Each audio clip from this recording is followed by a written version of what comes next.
Halo, selamat pagi teman-teman. Renungan kita hari ini terdapat di dalam Yesaya 43 ayat 10 sampai ayat 13. Teman-teman, kalau kita melihat secara keseluruhan dari pasal ini, kita dapat melihat di situ bahwa Allah sebagai satu-satunya penebus bangsa Israel. Maksudnya adalah Allah lah yang membebaskan bangsa Israel dari perbudakan, membawa mereka keluar dari pembuangan di Babel.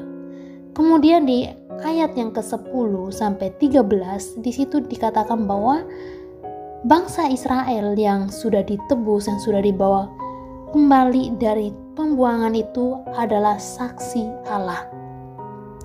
Maksudnya adalah bangsa Israel dipercayai oleh Allah sebagai saksinya. Jadi mereka harus menceritakan tentang kebaikan Allah kepada orang lain, kepada bangsa-bangsa lain. Kenapa? Karena mereka sudah melalui banyak hal, telah mengalami banyak kebaikan Tuhan dalam kehidupan mereka. Dan terlebih dari itu, karena mereka ini mengenal siapa Allah. Allah yang sebagai satu-satunya penebus mereka, juru selamat mereka. Allah yang membebaskan mereka. Maka Allah mau supaya mereka bersaksi tentang kebaikan Tuhan melalui perkataan mereka dan perbuatan mereka, agar bangsa lain dapat mengenal Allah dan memuliakan Allah. Nah, teman-teman, bangsa Israel bukan hanya sebagai saksi Tuhan, tetapi Tuhan mengatakan bahwa mereka adalah hamba-Nya. Artinya apa? Israel memiliki sebuah tugas dan tanggung jawab yang harus dijalankan. Tugas yang diberikan oleh Tuhan mereka, yaitu Allah, yaitu menjadi saksi. Bangsa Israel pada waktu itu mereka hidup di tengah-tengah bangsa yang hidupnya tidak sesuai dengan perintah Tuhan, hidupnya jauh daripada Tuhan.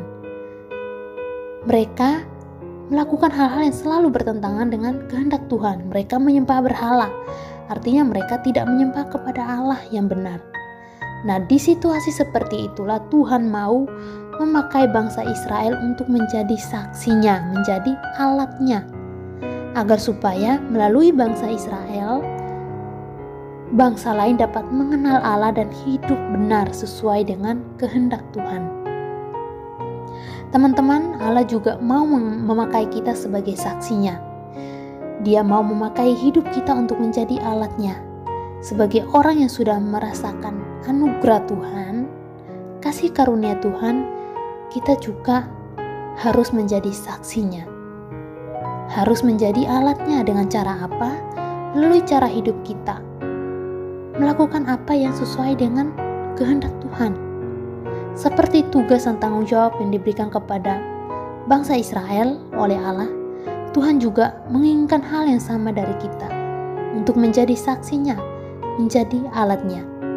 Ketika kita hidup di sebuah lingkungan, jadilah berkat, jadilah teladan, agar melalui kehidupan kita orang-orang dapat memuliakan Tuhan, mengenal Tuhan.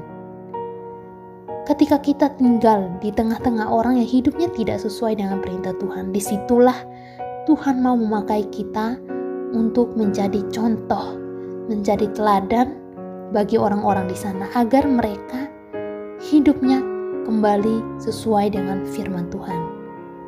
Tuhan Yesus kiranya menolong kita untuk terus mau jadi saksi dan berkat bagi orang lain. Tuhan Yesus memberkati.